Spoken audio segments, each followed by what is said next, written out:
নমস্কার বন্ধুরা, বাংলার ইনভেস্টর ইউটিউব চ্যানেলে আমি আপনাদের সকলকে স্বাগত জানাই। তো আজকের টপিকটা অনেক বেশি ইম্পর্টেন্ট এবং এমন কিছু জিনিস আপনারা এখানে শিখতে চলেছেন যার পরে এই স্টক মার্কেটের প্রতি আপনাদের যে লো কনফিডেন্স মানে যে ভয়টা থাকে না যে স্টক মার্কেট ডুবে যাবে না তো সেটা অনেকটাই এখানে কমে যাবে। তো চলুন বেশি সময় নষ্ট না করে এই ভিডিওটা শুরু করা যাক। তো তার আগে বলে দিই, যদি চ্যানেলে ফার্স্ট টাইম ভিজিট করে থাকেন তবে অবশ্যই চ্যানেলটিকে সাবস্ক্রাইব করে নেবেন এবং তার পাশে থাকা যে বেল আইকনটা রয়েছে সেটা টিপে অল অবশ্যই সেট করে দেবেন। তাহলে এরকমই লজিক্যাল ইন্টারেস্টিং ভিডিও আপনারা এই চ্যানেলে একদম বিনামূল্যে দেখতে পেয়ে যাবেন। তো চলুন বন্ধুরা, এবার এই ভিডিওটা শুরু করা যাক। অ্যান্ড বন্ধুরা, এখানে যদি আমি কথা বলি যে স্টক মার্কেট নিয়ে, তো কমেন্ট সেকশনে এই প্রশ্নটা অনেক সময় ধরেই ছিল। এই দুটো প্রশ্ন আসতো যে আপনি স্টক মার্কেটে লং টার্মের কথা বলেন, সেটা তো ঠিক আছে, কিন্তু আপনার মধ্যে সেই কনফিডেন্স কোথা থেকে আসে যে এত লম্বা সময় পর্যন্ত হোল্ড করা উচিত? মানে যদি দেখা যায় তবে এই মার্কেটে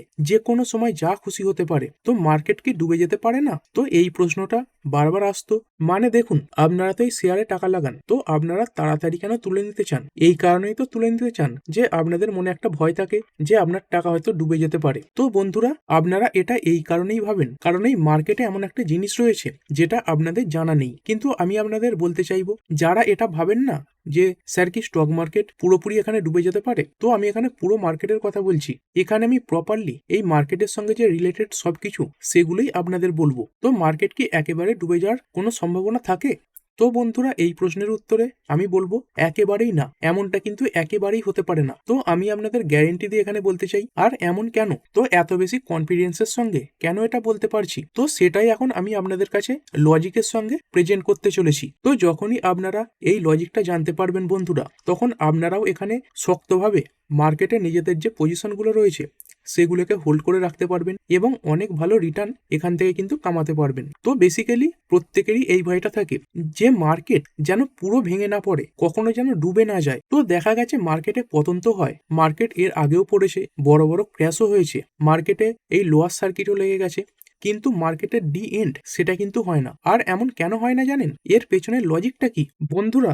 এই বাজারে এত বড় বড় মানুষের টাকা আছে না, মানে এত বড় বড় লোকেদের টাকা যে আপনারা ভাবতেও পারবেন না। আর এই জিনিসটাই আমি আপনাদের এখানে বলতে চলেছি। তো এই জিনিসটাই যদি আপনারা পুরোপুরি জেনে যান না, তবে আপনারা মার্কেটে অবশ্যই টিকে থাকতে পারবেন। তো এই ভিডিওটা খুবই ম্যাজিক্যাল এবং ইম্পর্টেন্ট হতে চলেছে বন্ধুরা।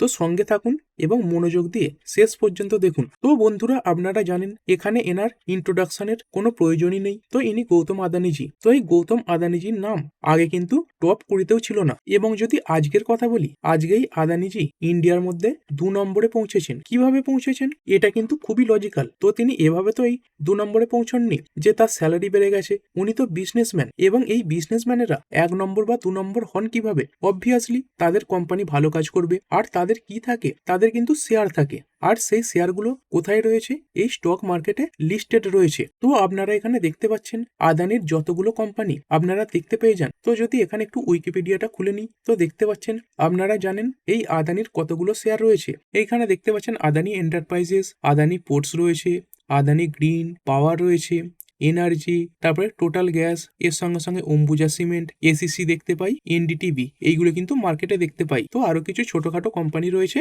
সেইগুলোর নাম কিন্তু এখানে নেই। তো এই সমস্ত শেয়ারগুলো রয়েছে। এর আগে এখানে আদানি উইলমারও ছিল, আর এখানে আদানি উইলমারের যে নাম সেটা সামনে আসেনি, কারণ এই গৌতম আদানিজি তিনি কিন্তু এই আদানি উইলমারের যে শেয়ার সেগুলো বিক্রি করে দিয়েছেন।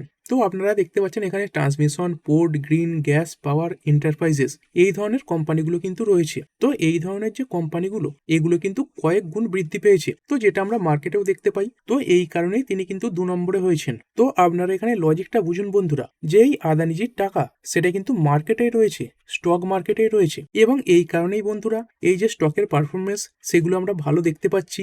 এই স্টক সেগুলো উপরের দিকে যাচ্ছে, এবং গৌতম আদানিজি তিনি এখন 2 নম্বরে পৌঁছে গেছেন। তো এর আগে তিনি কিন্তু 1 নম্বরে ছিলেন, এবং বর্তমানে পতনের পরে এখন তিনি 2 নম্বরে রয়েছেন। আর এটা তো গেল এই আদানিজির কথা।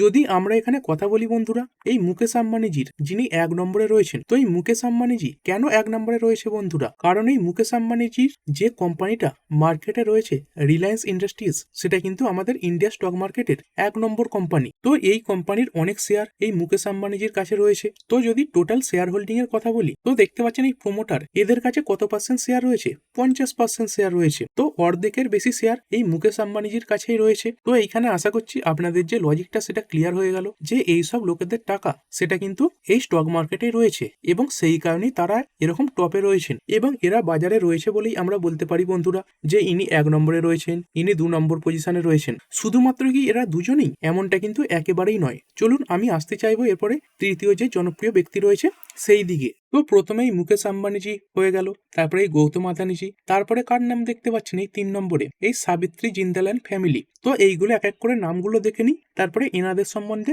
ডিটেলস জেনে নেবো। তারপরে সুনীল মিত্তাল, এনার নাম দেখতে পাচ্ছেন। তারপরে 5 নম্বরে কে রয়েছেন? এই শিব নাদার। তারপরে 6 নম্বরে এই রাধাকিষান দামানি অ্যান্ড ফ্যামিলি। তারপরে 7 নম্বরে দেখতে পাচ্ছেন দিলীপ সাংভি রয়েছেন।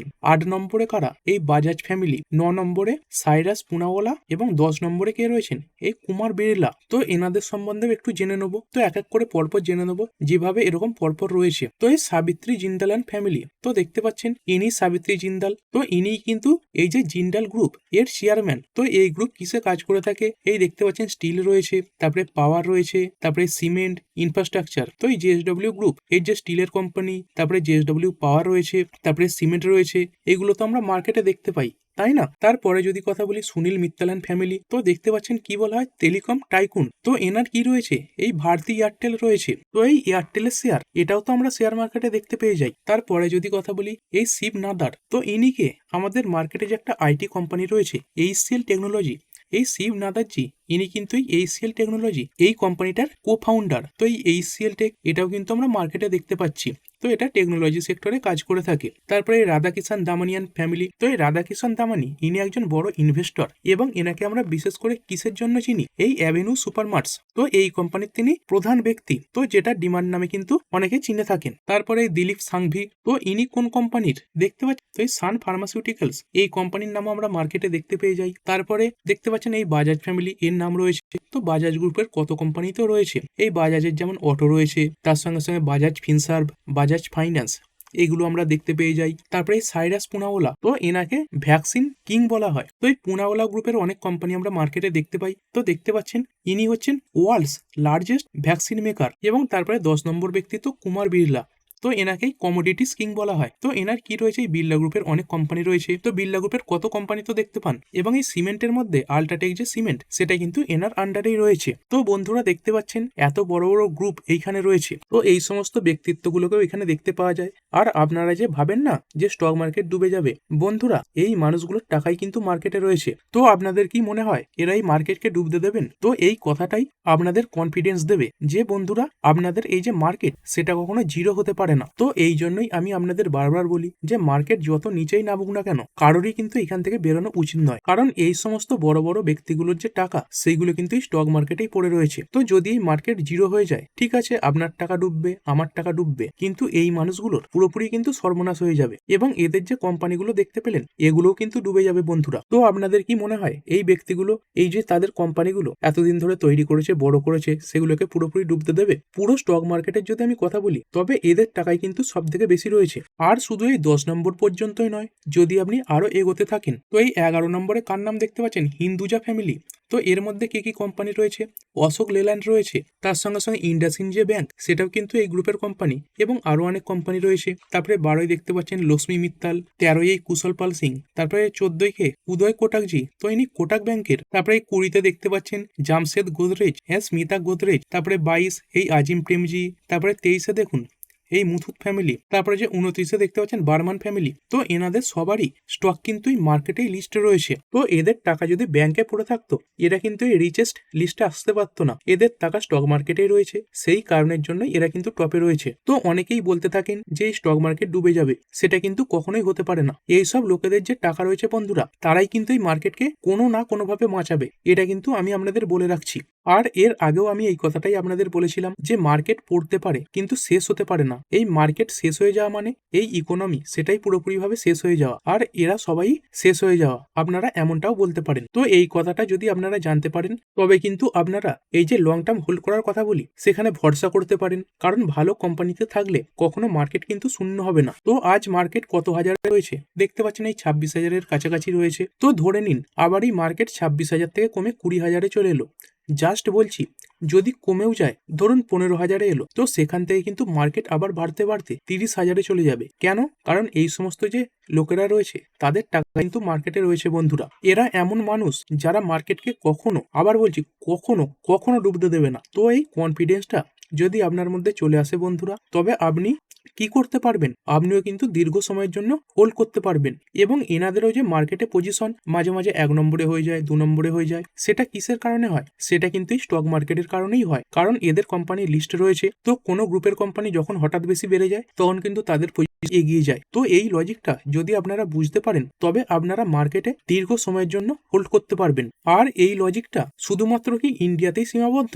একদমই নয়। এই দুনিয়ার যত রিচেস্ট পার্সন আছেন তারা কিন্তু তাদের দেশের যে মার্কেট সেই কারণেই টপ লেভেলে রয়েছেন। তো এখন যদি এলন মাস্কের কথা বলি বন্ধুরা, এই এলন মাস্ক কেন 1 নম্বরে রয়েছেন? এই এনার কি কোনো স্যালারি রয়েছে? না, ওনার কাছে তো যা আছে সবই শেয়ার, তাই না? এলন মাস্কের কথা যদি বলি, তো আপনারা সবাই জানেন ওনার কোম্পানিগুলো রয়েছে, এই টেসলা রয়েছে, স্পেসএক্স রয়েছে, মানে এই কোম্পানিগুলোতে ওনার শেয়ার রয়েছে। তারপরে যদি কথা বলি, এই যে বোরিং কোম্পানি রয়েছে, তারপরে এক্স যেটা টুইটার তিনি কিনে নিয়েছেন, তারপরে নিউরোলিঙ্ক রয়েছে, ওপেন এআই, জিপ2, এই x.com দেখতে পাচ্ছেন, এবং গ্রক, এগুলোর কিন্তু তিনি ফাউন্ডার। তো এই সবগুলোই কিন্তু ওনার কোম্পানি, মানে এই কোম্পানিগুলোতে ওনার শেয়ার রয়েছে। তো যখনই শেয়ারের দাম বাড়ে ওনার সম্পদও কিন্তু অনেক বেড়ে যায়। তো এই টেসলার ব্যাপারে আপনারা জানেন যে মাঝে এই টেসলা কোম্পানির অবস্থা এতই খারাপ হয়েছিল যে উনি নিজেই এটা কিন্তু অ্যাপেলকে বিক্রি করে দিতে চেয়েছিলেন। কিন্তু আগে আপনারা দেখতে পাচ্ছেন এই যে টেসলার শেয়ারটা সেটা কতখানি টপ লেভেলে চলে গেছে, এবং এই টপ লেভেলে চলে যাওয়ার কারণেই এলন মাস্ক কিন্তু 1 নম্বরে চলে এসেছেন। তো বলার উদ্দেশ্য হলো বন্ধুরা, এই দুনিয়া জুড়ে যত মার্কেট আছে, এই যে রুল সেটা কিন্তু সব মার্কেটেই প্রযোজ্য। তো দুনিয়া জুড়ে যত বাজার আছে, যদি আমি এখানে এগুলোর কথা বলি, তবে এই যে স্টক মার্কেটগুলো সেগুলো কিন্তু কখনোই শেষ হতে পারে না। আমি বারবার বলছি, এরকম যে বড় বড় পতন দেখতে পাচ্ছেন, এরকম পতন মাঝে মাঝে আসবে, বড় বড় ক্র্যাশও আসবে, মার্কেটে লোয়ার সার্কিটও লেগে যেতে পারে, যেমনটা আমরা 2020 সালে কোভিডের সময় দেখেছি। কিন্তু আমি এখন আপনাদের কি বললাম, মার্কেট কিন্তু পুরোপুরি ডুববে না, সেটা যত নিচেই যাক না কেন, কিন্তু মার্কেট যখন তারপর ওপরে যেতে শুরু করবে তখন কিন্তু শুধু ওপরেই যাবে, কারণ এই সব বড় বড় মানুষের টাকা এই স্টক মার্কেটে আসে, রাইট? তো এই স্টক মার্কেট এটা কিন্তু সব থেকে সিকিউর জায়গা। হ্যাঁ, তবে একটা কথা বলতে চাই যে এর মানে এই নয় আপনি এই মার্কেট থেকে যা খুশি তুলে নেবেন। ভালো স্টকে টাকা রাখুন বন্ধুরা, আপনাদের টাকা আজ না হয় কাল তৈরি হবেই হবে। তো এই মার্কেটে যে ধৈর্য সেটা অত্যন্ত দরকার, এবং তার সঙ্গে সঙ্গে যে কনফিডেন্সটা আপনাদের দরকার ছিল যে স্যার আপনি কিভাবে লং টার্ম হোল্ড করেন, সেই লজিকটা আপনাদের এখানে জানা হয়ে গেল। হয়তোবা জানা ছিল, সেটা আরো বেশি ক্লিয়ার হয়ে গেল। আপনারা এগুলো হয়তো সবই জানতেন, শুধু একটু আপনাদের ধরিয়ে দিলাম যে এই বড় বড় মানুষগুলোর টাকা এইখানে রয়েছে, আর এই মার্কেটে টাকা থাকার কারণেই এরা কিন্তু এই 1 নম্বর 2 নম্বর এরকম পজিশনে থাকেন। তো আপনারাও ভয় না পেয়ে এই মার্কেট বা বিশেষ করে ইন্ডিয়ার যে ইকোনমি রয়েছে সেখানে ইনভেস্ট করতে পারেন। মার্কেটে ভালো শেয়ারে ইনভেস্ট করে যদি দীর্ঘ সময় পর্যন্ত হোল্ড করেন, তবে আপনারাও এখানে কিন্তু জবরদস্ত রিটার্ন পাবেন। এবং এই যে ভলিটিলিটি, তো যেটা অনেকটা ওঠাপড়া করে সেটার কথাই বলছি, এটা কিন্তু মার্কেটের একটা অংশ, কখনো ওপরে যাবে কখনো নিচে আসবে। যদি এই মার্কেট সবসময় এরকম উপর দিকেই উঠতে থাকে, তাহলে আমরা কোনো শেয়ারই কিন্তু সস্তায় পাবো না। এই মাঝে মাঝে বড় বড় পতন আসে বলেই কিন্তু আমরা এই স্টক সস্তায় পেয়ে যাই, এবং এরকম এই যে ওঠাপড়া সেটা চলতেই থাকবে, কিন্তু দিন শেষে লম্বা সময় মার্কেট ওপর দিকেই যাবে। তো যে লজিকটা আপনারা খুঁজছিলেন যে মার্কেট কি ডুবতে পারে বা কখনো জিরো হতে পারে, তো সরাসরি বলি এমনটা কিন্তু কখনোই হবে না। খুব খারাপ সিচুয়েশনে মার্কেট পড়তে পারে, এর আগেও গেছে, মার্কেট বন্ধও করে দেওয়া হয়েছে, কিন্তু এই মার্কেট জিরো কখনোই হবে না। এই যে বড় বড় মানুষগুলো এরাই কিন্তু মার্কেটকে বাঁচিয়ে রাখবে, এবং সেই মার্কেটকে বাঁচিয়ে রাখার মতো টাকা এদের কাছে কিন্তু রয়েছে। তো আপনাদের যে ডাউট ছিল সেটা হয়তো ক্লিয়ার হয়ে গেছে। তো এখন আপনারাও এই মার্কেটে লং টার্মের জন্য কি করতে পারেন, হোল্ড করার জন্য যে কনফিডেন্সটা দরকার ছিল সেই সেট আপ আপনারা হয়তো এখানে পেয়ে গিয়ে থাকবেন। আর একটা কথা, এই ভিডিওটা অবশ্যই লাইক করে দেবেন। অনেক মানুষ লাইক করতে ভুলে যান, এবং অন্যদের সাথে শেয়ারও করবেন, যাতে তাদেরও কনফিডেন্স বেড়ে যায় যে কিভাবে মার্কেটে আপনারা টিকে থাকতে পারেন। তো এই মার্কেটে আপনাদের কোনো ক্ষতি হবে না যদি আপনারা প্রপারলি ভালো ভালো স্টকে থাকেন। তো আশা করছি ভিডিওটা লজিক্যাল মনে হয়েছে আর ভালো লেগেছে। ভালো লাগলে অবশ্যই লাইক এবং শেয়ার করে দেবেন। তো দেখা হবে পরের ভিডিওতে বন্ধুরা, আরো ইন্টারেস্টিং কোনো টপিক নিয়ে। তো ঠিক আছে বন্ধুরা, আশা করছি ভিডিওটা আপনাদের ভালো লেগেছে। আপনি চাইলে এটাকে লাইক এবং শেয়ার করতে পারেন। আর শেয়ার মার্কেট সংক্রান্ত ডেইলি নিউজ আপডেট পেতে চ্যানেলটা সাবস্ক্রাইব করে রাখবেন, এবং পাশে থাকা বেল আইকনটি টিপে অল অবশ্যই সিলেক্ট করে রাখবেন, যাতে পরবর্তী ভিডিওর নোটিফিকেশন আপনার কাছে সময় মতো পৌঁছে যায়। আর হ্যাঁ, ভিডিওটি শুধুমাত্র ইনফরমেশন এবং এডুকেশনাল পারপাসের জন্য বানানো হয়েছে। আমি সেবি রেজিস্টার্ড নই, তাই কোনো প্রকার শেয়ারে কোনো প্রকার বাই, সেল, হোল্ড বা অ্যাভারেজ করার কোনো সিদ্ধান্ত নেওয়ার আগে আপনার যে ফাইন্যান্সিয়াল অ্যাডভাইজার আছে তার সঙ্গে অবশ্যই আলোচনা করবেন। দেখা হচ্ছে পরের ভিডিওতে। ধন্যবাদ।